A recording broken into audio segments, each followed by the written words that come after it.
That's a fact.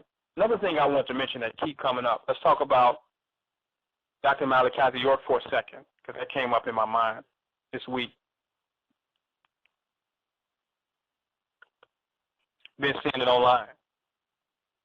What I don't understand about Dr. Malachi York is why was he so surprised at how evil this white man is. In some of his teachings, he talks about, the white man being the devil. He talks about the Tamahu.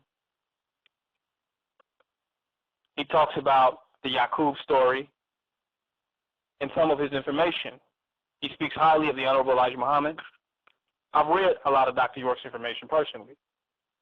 I don't understand. When I listen to the tapes of him in jail, him incarcerated, I don't understand why he's so surprised at how evil the white man is, that it was closed court, that they had it on Dr. Martin Luther King's birthday, that he was potentially tortured, forced into a plea.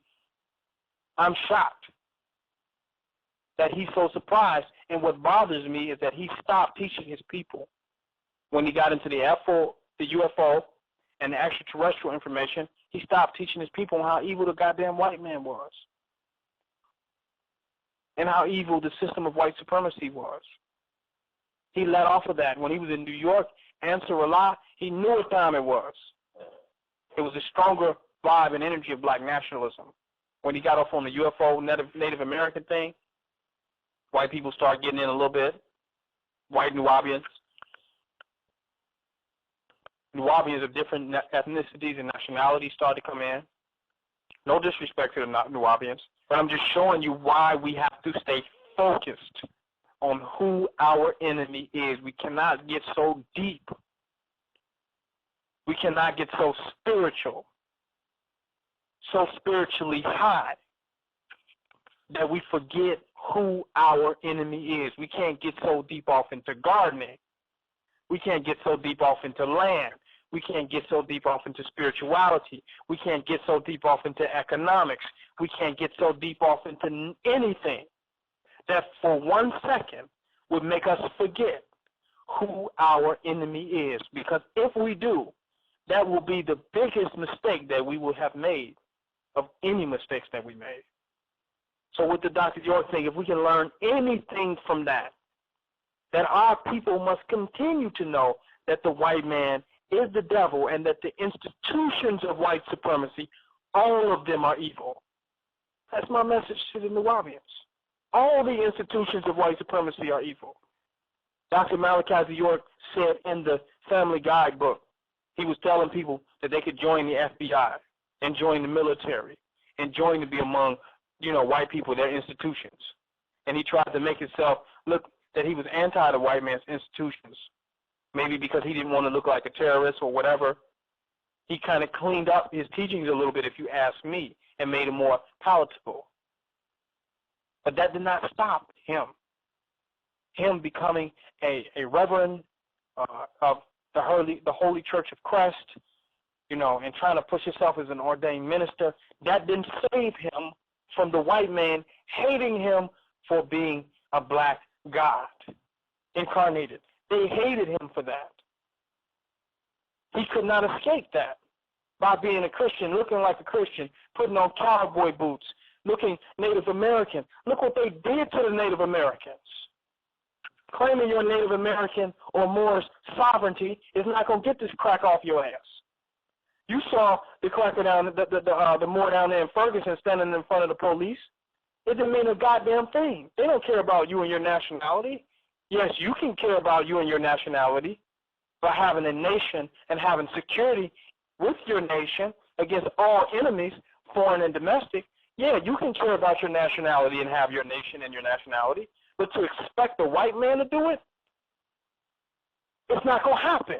So you can't claim no native or indigenous rights or sovereign or loyal title to the land. You can't claim any of that because the white man don't give a goddamn, because he ran in on Native Americans.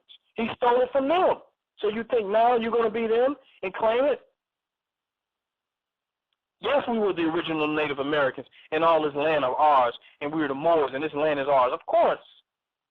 But it don't mean a goddamn thing if you won't spend all of your energy trying to secure it all the days of your life and you're not willing to destroy the enemy that's trying to take it away from you, that's trying to take down your leaders, take down your people, take your children, if you're not willing to fight and destroy that enemy and give your life in that battle if necessary, if you're not willing to take the blood and cause bloodshed of that enemy if necessary, then it's not an enforcing or backing the values or principles of what you stand on. It's nothing that's going to suspend or hold into place your culture, your customs, your codes, your ideas, your traditions, your rituals, your religions, your way of life. There's nothing that will hold that into place if you're not willing to fight for it. And you can't become so goddamn deep, so political, so legal minded that you lose focus on who the damn enemy is, and that you're so smart that you accept oppression because you're not at least dumb enough to fight back. So that's the only thing that bothered me with Dr. York, and I think we need to learn from that in movements to come. I've not given up on the freedom of Dr. Malachi York. He can be free. They just let off two individuals that was locked up for 30 years because of DNA evidence. They was let go.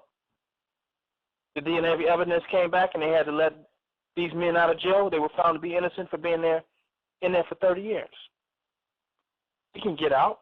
Assata Shakur was freed from prison because the followers of the Black Liberation Army was radical enough to say, fuck white supremacy, fuck the institutions of white supremacy, and they just went and simply got her and freed her out of jail and took her over to Cuba.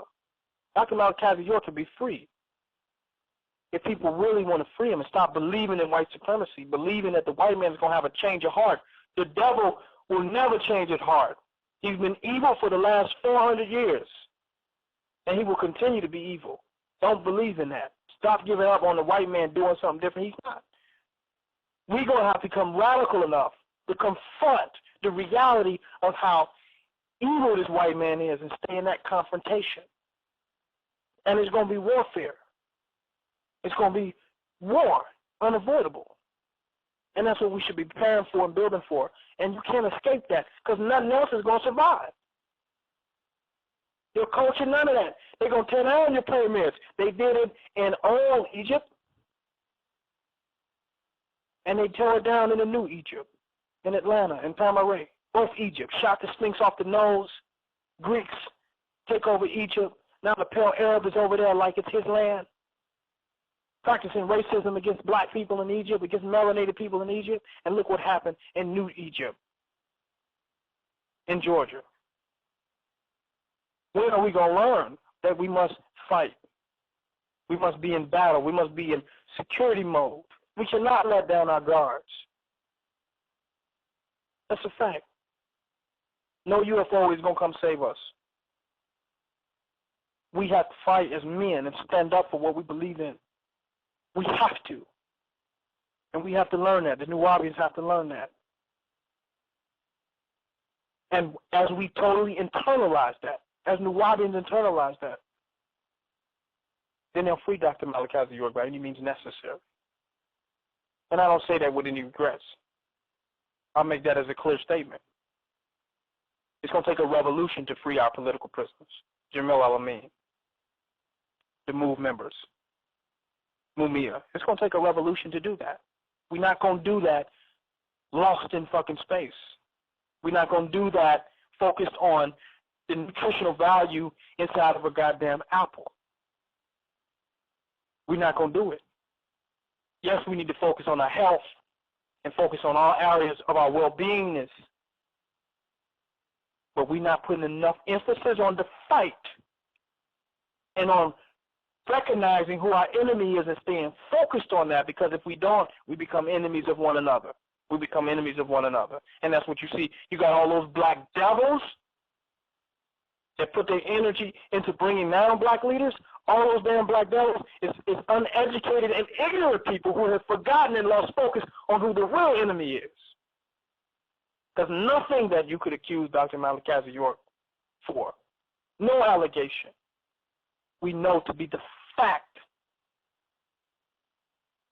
about the white man and what he's doing today, what he will do tomorrow, and what he did yesterday Nothing you can accuse Dr. Malachi York, a black leader, a black God in flesh, a black incarnated one, a black Messiah. Nothing you can accuse him for.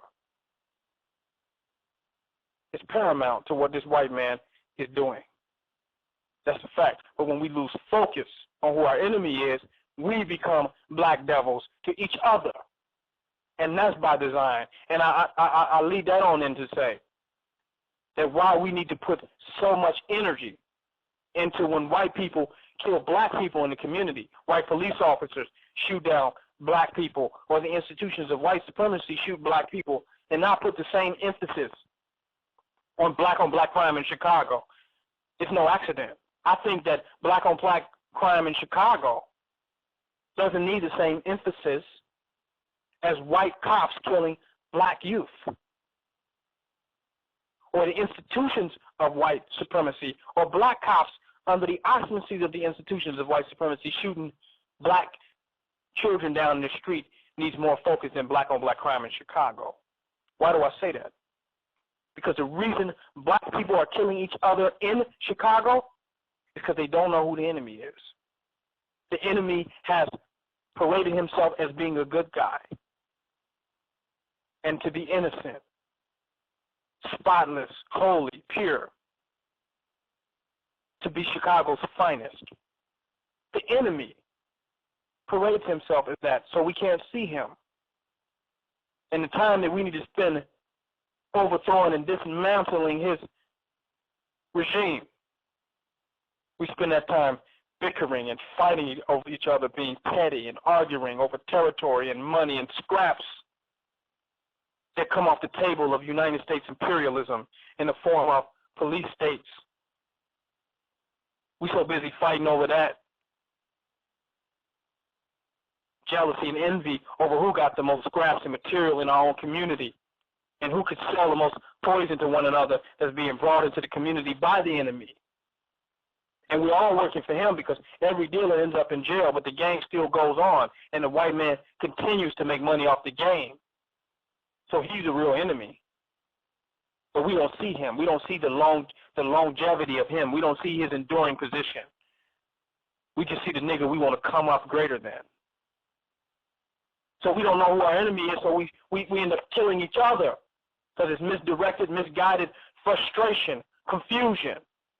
So when the white man takes the time out to show how evil he is by shooting a black youth down in the street in cold blood, it puts who the real enemy is back in focus. There can be no white love and black peace. Black love will come at the cost of white hatred. You can't love the white man and love the black at the same time.